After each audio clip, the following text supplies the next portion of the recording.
Trading का सबसे famous तरीका है ब्रेकआउट को ट्रेड करना।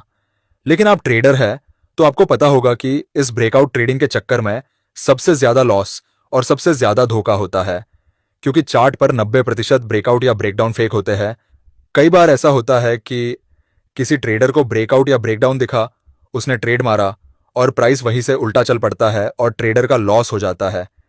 इसमें उस ट्रेडर का एनालिसिस तो सही था, लेकिन वो ब्रेकआउट ही फेक निकला। इसी वजह से ट्रेडर को नुकसान उठाना पड़ता है। इसीलिए आज के इस वीडियो में जानेंगे ब्रेकआउट और ब्रेकडाउन क्या होता है, फेक ब्रेकआउट को कैसे पहचान सकते हैं और सबसे जरूरी फेक ब्रेकआउट से कैसे बच सकते हैं। इस चार्ट को ध्यान से देखिए। इस चार्ट पर आपको अपनी एक गलती देखने को मिलेगी। देखिए, एक फेक या रियल ब्रेकआउट या ब्रेकडाउन को ट्रेड करने से पहले हमें सही लेवल्स ड्रा करना आना चाहिए। आप में से कई ट्रेडर्स लेवल्स को मार्क करते टाइम सिर्फ कैंडल की बॉडी के हाई या लो से लगते हुए एक लाइन बना देते हैं, जबकि आपको एक जेन्युइन लेवल मार्क करने के लिए एक रेक्टेंगल बॉक्स का यूज करना कंपलसरी है। यहां पर नजर डालिए। अगर आपने इस लेवल को मार्क करने के लिए एक लाइन का यूज किया होता तो आप इस कैंडल को देखकर एक ब्रेकडाउन मान बैठते, जबकि अगर आप इस जगह एक रेक्टेंगल का यूज करते तो आपको पिक्चर क्लियर हो जाती। अब आपको समझ आ गया होगा कि एक लाइन और रेक्टेंगल का आपके चार्ट पर क्या रोल होता है। अब हम ब्रेकआउट या ब्रेकडाउन को ना समझकर सीधा फेक ब्रेकआउट को समझते हैं। इस चार्ट को ध्यान से देखिए।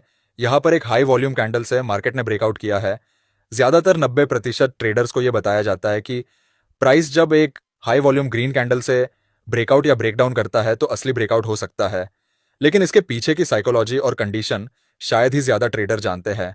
यहां पर एक हाई वॉल्यूम ग्रीन कैंडल ने ब्रेकआउट तो किया है, लेकिन अगर आप इस लेवल को ध्यान से देखोगे तो इस कैंडल की 90% से ज्यादा बॉडी लेवल के नीचे रह गई है। इस कैंडल की सिर्फ 10% बॉडी ने ही इस लेवल को ब्रेक किया है। अब इस कैंडल के पीछे की साइकोलॉजी को समझते हैं।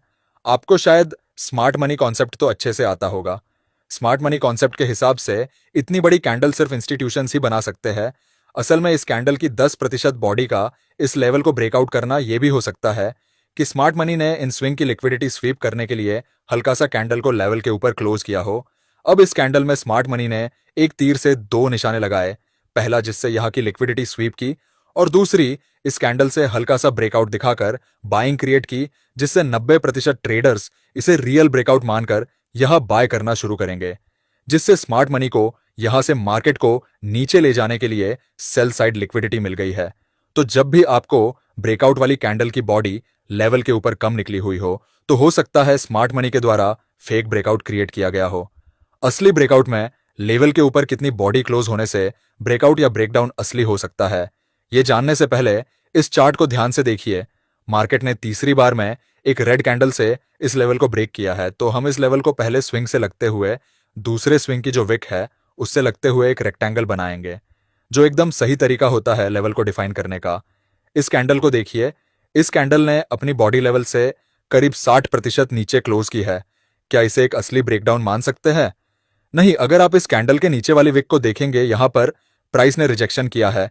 इसका मतलब या तो सेलर्स ने यहां पर प्रॉफिट बुकिंग की है जिस वजह से इस कैंडल में विक बनी है, या फिर इस जोन पर बायर्स बहुत मजबूत है जिसकी वजह से प्राइस रिजेक्ट हुआ है।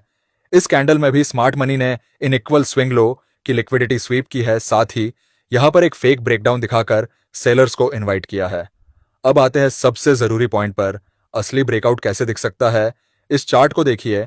प्राइस ने इक्वल हाई को तीसरी बार में एक हाई वॉल्यूम ग्रीन कैंडल से ब्रेकआउट किया है, तो हम एक रेक्टेंगल बॉक्स से इस लेवल को ड्रा करेंगे।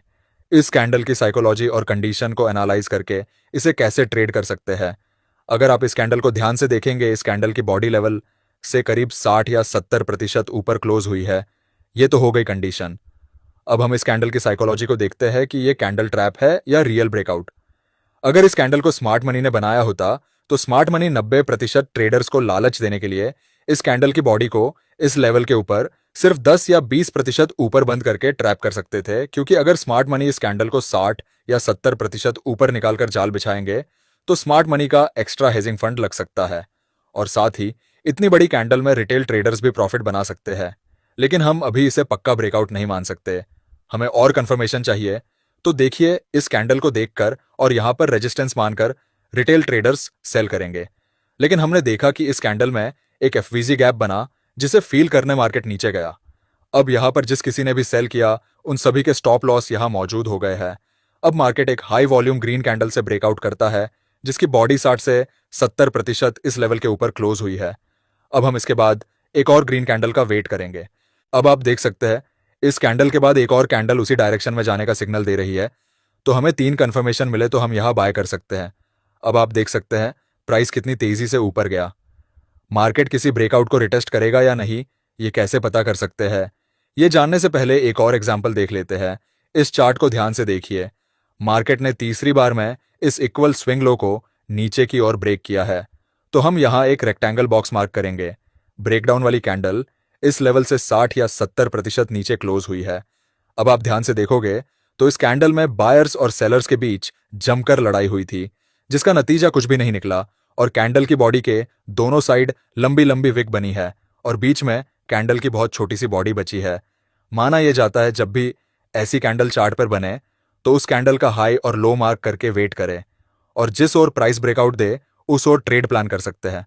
अब आप देखेंगे प्राइस ने इस कैंडल के लो को ब्रेक किया और साथ ही इस इंपॉर्टेंट लेवल का भी ब्रेकडाउन हो चुका है।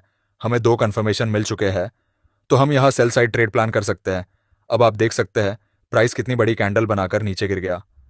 अब आप पहले से कैसे पता कर सकते हैं कि मार्केट किसी भी ब्रेकआउट या ब्रेकडाउन को रिटेस्ट कर सकता है या नहीं? इस चार्ट को ध्यान से देखिए। यहां पर ब्रेकआउट हुआ है। अगर आपको पता करना है कि प्राइस यहां से डायरेक्ट ऊपर जा सकता है या रिटेस्ट करके फिर ऊपर जा सकता है, इसके लिए आपको एक वॉल्यूम का इंडिकेटर अपने चार्ट पर लगाना है और देखना है जिस जगह ब्रेकआउट हुआ है तो उसका वॉल्यूम ज्यादा बढ़ रहा है या कम हो रहा है।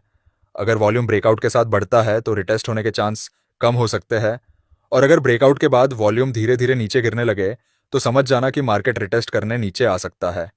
अब अगर आपको प्राइस एक्शन के साथ साथ किसी इंडिकेटर की मदद से ब्रेकआउट असली है या नकली ये जानना है तो आप आरएसआई इंडिकेटर का यूज कर सकते हैं। इस चार्ट को ध्यान से देखिए। प्राइस ने इस जगह ब्रेकआउट किया है। अब इस कैंडल की बॉडी को देखिए जो लेवल के ऊपर बहुत कम क्लोज हुई है, और साथ ही जब हम चार्ट पर आरएसआई इंडिकेटर को लगाकर देखते हैं तो प्राइस ओवरबोट जोन में पहुंच चुका है, जिस वजह से ये एक फेक ब्रेकआउट हो सकता है। अब आप देख सकते हैं थोड़ा ऊपर जाकर प्राइस कितनी तेजी से नीचे आया है। दोस्तों, मैं आपको एक बात साफ बता दूं, ब्रेकआउट ट्रेडिंग वही लोग जीतते हैं जो शोर नहीं, सिर्फ प्राइस को सुनते हैं। अगर आज की ये स्ट्रैटेजी आपको समझ आई है तो एक काम कीजिए, कमेंट में लिखिए आई ट्रेड विद लॉजिक, क्योंकि ये कमेंट सिर्फ वर्ड्स नहीं, ये आपकी कमिटमेंट है कि आप अब से बिना सोचे समझे ट्रेड्स नहीं लोगे।